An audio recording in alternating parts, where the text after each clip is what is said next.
Gente, eu quero conversar com vocês sobre hora extra. A hora extra é mais comum. A hora extra que é sobre a jornada do trabalho, né? Você tem uma jornada ali estipulada legalmente, aí você trabalha ultrapassando essa jornada. E também sobre a jornada do intervalo, se você não usufrui do intervalo propriamente dito. Então vamos conversar para entender um pouquinho mais a dinâmica de como funciona.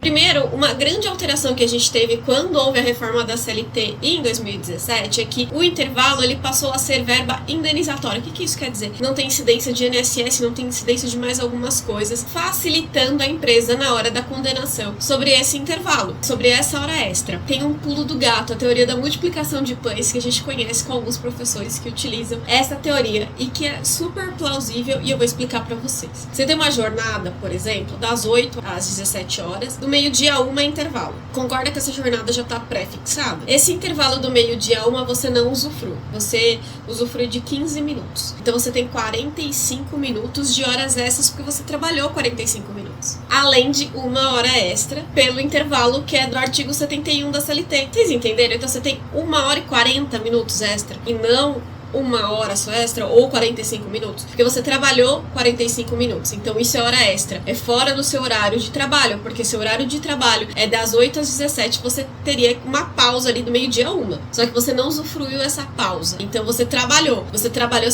além do seu horário, então é hora extra esses 45 minutos. Porém, entretanto, todavia, a não supressão do intervalo também te gera hora extra, que é do artigo 71, então você tem 2 horas extras ali, e aí como você calcula? Normalmente se calcula uma hora extra de intervalo, porque você não usufruiu, e mais os 45 minutos trabalhados. Mas nem todo advogado pede isso. E é um erro, porque são duas situações completamente distintas e que podem ser aplicadas concomitantemente, cumulativamente no processo trabalhista. Interessante, né? Vamos falar agora de ônus da prova dessa jornada de trabalho. Quando você tem uma jornada extraordinária, ou seja, você trabalhou das 8 às 5, e aí você, em alguns dias ou sempre, você estende esse horário, além das 5 horas da tarde, ou entra antes das 8 horas da manhã. Essa jornada extraordinária é hora extra e ela deve ser acumulada, combinada, paga tudo certinho conforme hora extra. O que acontece? A lei prevê que as empresas obrigatoriamente têm que fazer o controle da jornada de trabalho. Aí o que acontece?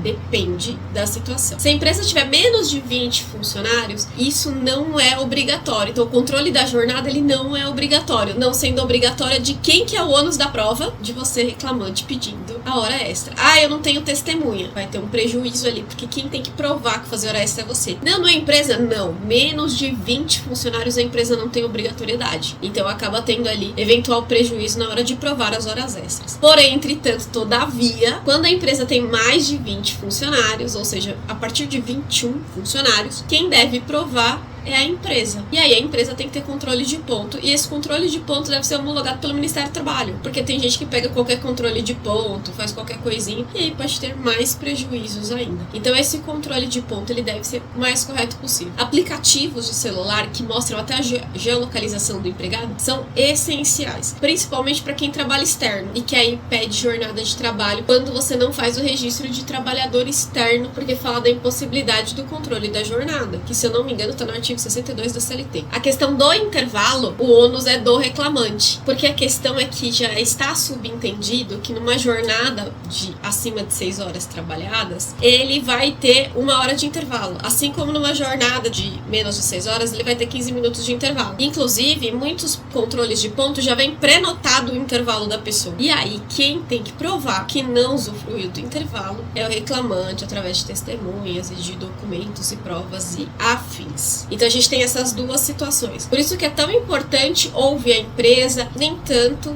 mas dependendo da situação, você pode arrancar ali uma confissão, mas principalmente o empregado, para entender se que o advogado falou no inicial está de acordo com o que é efetivamente feito pelo empregado. Que quando o discurso do advogado na inicial está diferente do depoimento do empregado na inicial, é o que? Ele perde o processo. Ah, por que ele perde o processo? Porque a narrativa está divergente. Eu pedi A e eu falei B. Qual o sentido disso? Espero ter ajudado com o vídeo, espero que as dicas tenham sido aí maravilhosas para vocês. E não se esqueçam de se inscrever aqui no canal e dar like no vídeo.